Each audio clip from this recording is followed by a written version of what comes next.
My brother convinced our parents that I was mentally unstable just to inherit the family business. He had me institutionalized, saying, "I'm doing this for your own good." I was locked away while he took everything I worked for. When I escaped and proved his manipulation, he lost his freedom. And our parents lost both of their sons. I remember the exact moment I realized my life had been stolen from me.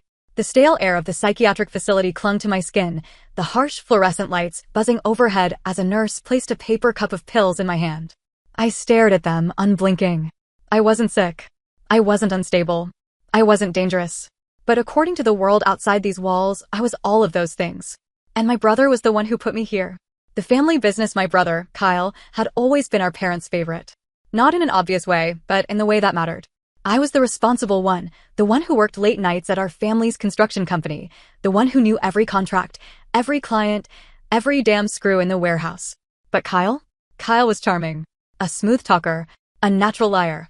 Our father started the business from nothing, and by the time I was in my 20s, I was running most of it.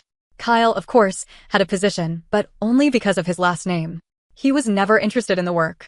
He liked the money, the respect, the power that came with it. But he didn't want to do the hard part. For years, I ignored the signs. I ignored the way he slithered into our parents' good graces, how he spoke about me when he thought I wasn't listening. I ignored the way our father started questioning my decisions, how my mother would tilt her head and ask, "Are you sleeping enough, honey?" Like I was some fragile thing about to shatter. I should have seen it coming.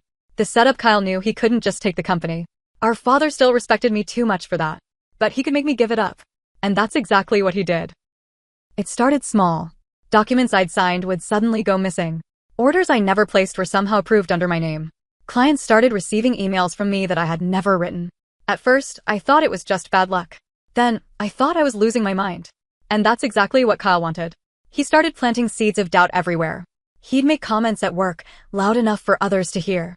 "Man, Alex has been forgetting a lot lately. Stress, maybe?" At family dinners, he'd steer the conversation toward mental health, his voice full of fake concern. "I just worry about him, you know? He works so much. I don't think he sleeps. The pressure of the business, it's getting to him." Our mother, ever the worrier, started hovering. She'd call me at odd hours, asking if I was okay, if I needed help. Our father, a man who had never doubted me before, started second-guessing my choices at work. And then, the incidents began. My car keys would disappear, only to be found in the fridge. My work laptop was found in a dumpster behind the office. One night, I woke up to find my apartment door wide open, even though I knew I had locked it. Kyle was making me look unstable. And it was working. The breaking point the day it all fell apart, I had been called to an emergency meeting with my parents. I walked into their house, exhausted and frustrated, only to find Kyle already there, sitting beside them, his face full of pity. "Alex," my father began, his voice heavy. "We need to talk about your health." I stared at them, confused. "What?" My mother's eyes were red. She had been crying. "Sweetheart, we know you're struggling. And it's okay. But you need help." Kyle placed a comforting hand on her shoulder, like the dutiful son he pretended to be. "We're just worried about you, man. You've been acting different." I laughed, but it wasn't funny. "Are you kidding me? You actually believe this?" But they did. Kyle had spent months building his case. He pulled out fake emails I had sent, invoices with errors I had approved, security footage of me standing outside my own office at 2 a.m., looking confused, because he had stolen my key card and locked me out. And then he said the words that changed everything. "I'm doing this for your own good." I didn't even have time to fight back. They had already arranged everything. The doctors, the paperwork, the facility. Within hours, I was in the back of a car, escorted to a psychiatric hospital, committed under the guise of self-harm concerns. I wasn't crazy. But by the time they were done with me, I was starting to feel like I was. Locked away days turned into weeks. My protests meant nothing. Every time I argued, it only proved I was delusional. The more I tried to explain, the more they believed I was spiraling. My own parents refused to see me. My calls were ignored. And Kyle? Kyle took everything. He took my position at the company. He had my name removed from legal documents. He convinced our father that I was too sick to handle responsibilities and gained full control. I had lost everything. But Kyle had made one mistake. He thought I would stay locked away. He thought I would stay quiet. He was wrong. Kyle thought he had won. He thought I'd disappear into that place, drugged up and forgotten, while he walked away with everything I built. But he underestimated one thing. I don't break that easily. A dangerous game at first, I played along. It was the only way. I learned fast that fighting back would get me nowhere. Every time I protested, the doctors would write things down. Every time I said I didn't belong here, they'd nod like they were expecting me to say that. Arguing only made me look worse. So, I changed my strategy. I took the pills without complaint, even though I barely swallowed them.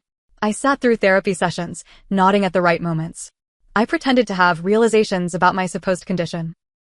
And slowly, the grip they had on me started to loosen. I gained small privileges, a little more time outside, access to the communal phone. It wasn't much, but it was enough. And then, I got lucky.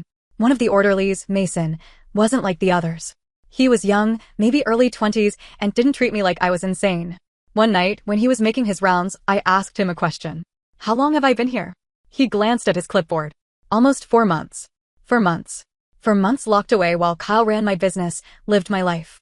I kept my voice steady. Can you look something up for me? Just on your phone. I need to know what's happening with my family. He hesitated. Dude, I could get fired for that. I nodded, pretending to accept it. But I saw the way he looked at me, the doubt in his eyes, the tiny crack in the story he'd been told. And later that night, he slid a folded napkin under my door. A name, a number, and a single word. Call. The first contact the next morning, I made my move. There was a payphone in the courtyard. Patients were allowed supervised calls to approved contacts. But Mason? He had quietly not removed the lock on mine. I dialed the number. It rang twice before a voice answered. Hello? I froze. It was a woman. I had no idea who I was calling. I think someone gave me the wrong number, I said, ready to hang up. But then she said, Are you Alex? My heart nearly stopped. Yes, she exhaled sharply. My name's Hannah. I work at your company. I've been trying to find you for months. I gripped the receiver. What the hell is going on? And then she told me. Kyle's lies were falling apart. Kyle had taken full control of the company, but he was running it into the ground. Employees were quitting. Clients were pulling out. He was making decisions that made no sense. Reckless deals, weird financial movements. And the worst part? He was using my name to do it. I was listed as a co-signer on massive financial decisions. My forged signature was on documents that could ruin everything our father had built. And now, people were asking questions. Where's Alex? Why hasn't he been seen? Why is he only communicating through email? Kyle was covering his tracks, but cracks were forming. And Hannah? She was smart enough to realize something wasn't right. I knew you wouldn't just disappear, she whispered. But your family, she hesitated. Your parents, they think you're sick. Your mom's been telling everyone you're still getting treatment. I swallowed the anger rising in my throat. Hannah, I need proof. Something that shows I was locked away against my will. Something that shows Kyle has been forging my name. She hesitated. That's not going to be easy. I don't care. My voice was cold now. Find something. Anything. And get it to me. She promised she would. And then she hung up. Kyle makes his next move 2 days later. Mason slipped another note under my door. Your brother's coming. Be ready. I wasn't sure what to expect. Maybe he was coming to gloat, to see me drugged up and broken. Maybe he wanted to make sure I was still locked away, still helpless. But I was ready for him. When Kyle walked into that visiting room, he looked exactly the same, sharp suit, perfect smile, fake concern in his eyes. But I wasn't the same. I didn't speak first. I let the silence hang, let him squirm under my stare. Finally, he sighed, shaking his head. Alex, how are you feeling? I gave him a small smile. Oh, just trying to get better. Like you wanted. He frowned, like he wasn't sure if I was mocking him. I know this has been hard, he said, leaning forward. But you have to trust me. This was the right decision. I tilted my head. Was forging my signature the right decision too? His expression barely changed, but I saw the slight twitch in his jaw. I don't know what you're talking about. I leaned in, lowering my voice. I know everything, Kyle. The fake emails. The stolen keycard. The financial fraud. You should have been smarter. His mask slipped. Just for a second. And in that moment, I saw fear. But then he laughed. Actually laughed.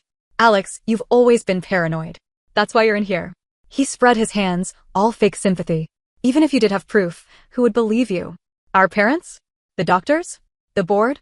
He leaned closer, his voice a whisper. You have nothing. I met his gaze, and for the first time in my life, I smiled at him the way he always smiled at me. Cold. Empty. Dangerous. Not yet. Kyle's smirk faltered. Because he knew. I was getting out. And when I did, he was going to lose everything. The tables start to turn. Kyle walked out of that visiting room with his usual smugness, but I saw it, the flicker of doubt in his eyes. He thought he had buried me. He thought I had no way out. But the moment he realized I knew about his fraud, that shook him. And I wasn't done yet.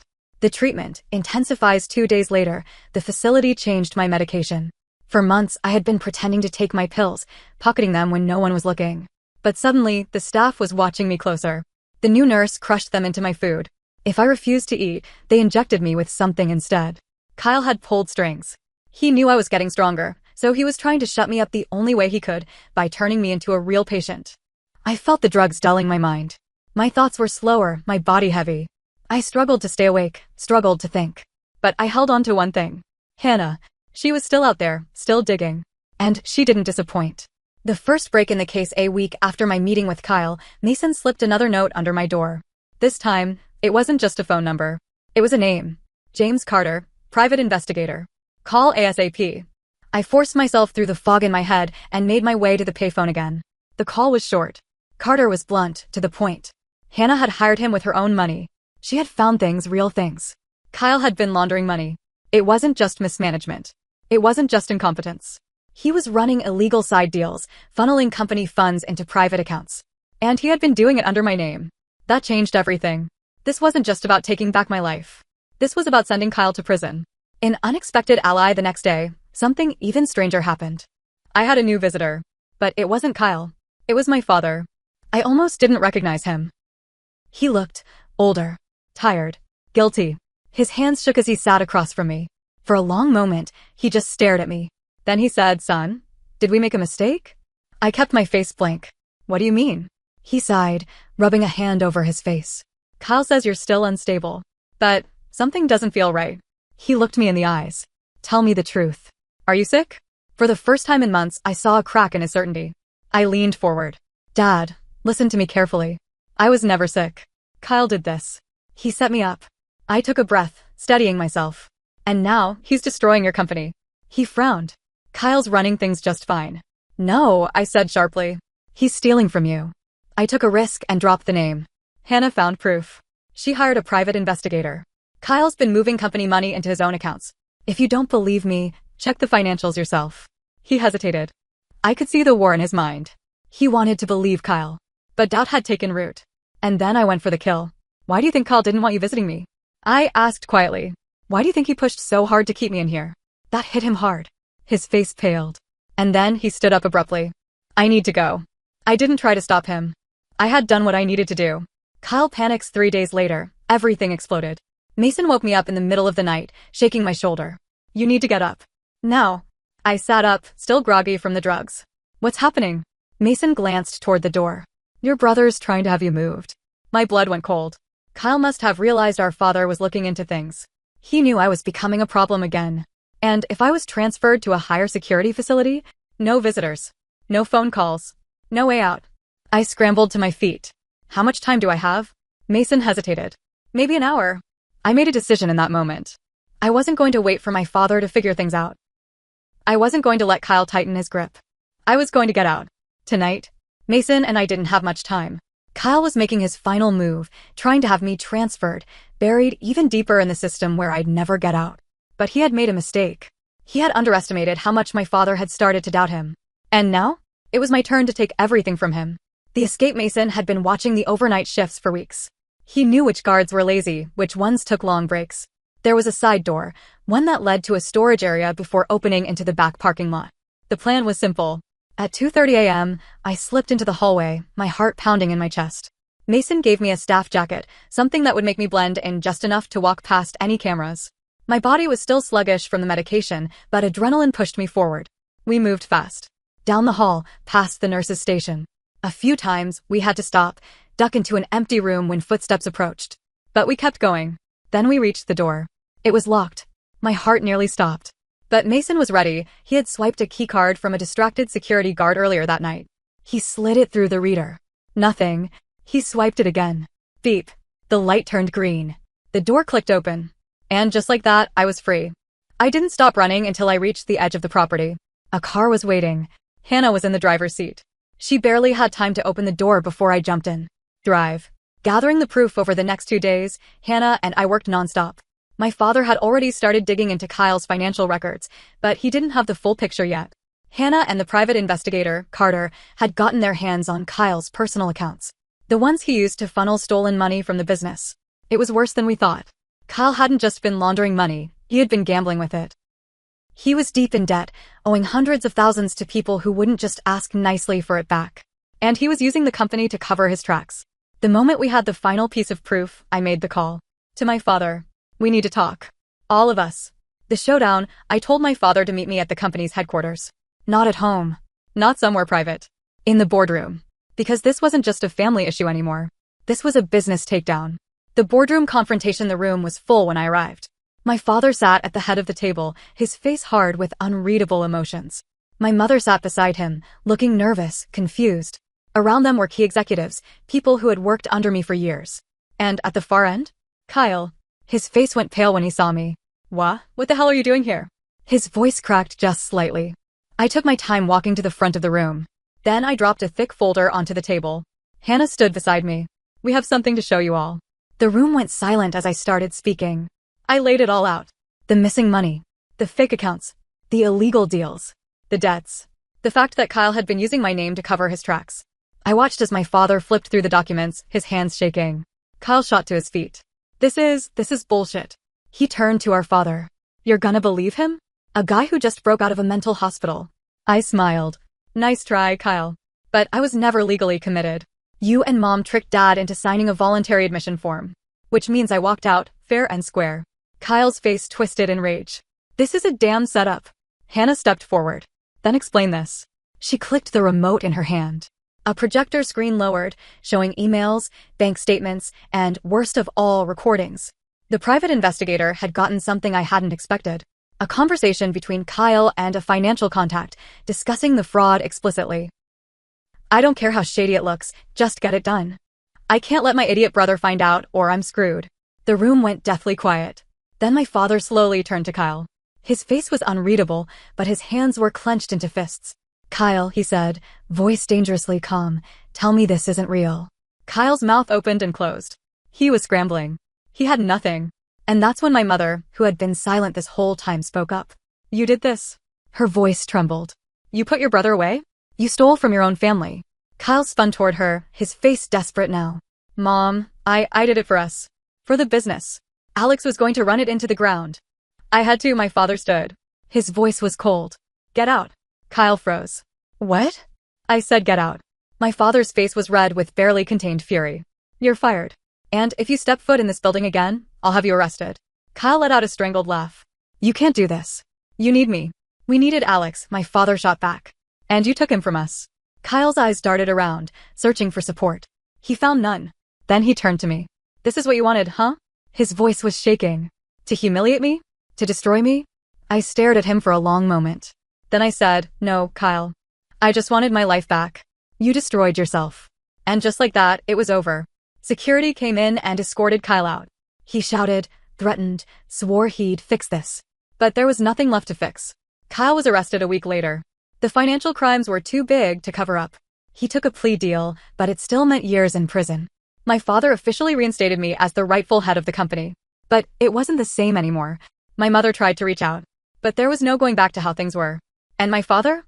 One day, when it was just the two of us in his office, he looked at me and said, I let you down. I didn't say anything for a long time. Then I just nodded. I know. We never spoke about it again. Moving on, I got my life back. But at a cost. Kyle was gone. My relationship with my parents was forever fractured. The business survived, but my passion for it never really came back. Still, I walked away with something more important. The knowledge that no matter how deep someone tries to bury you, if you fight hard enough, you can dig your way out. And sometimes, the people who betray you the hardest? They end up burying themselves instead.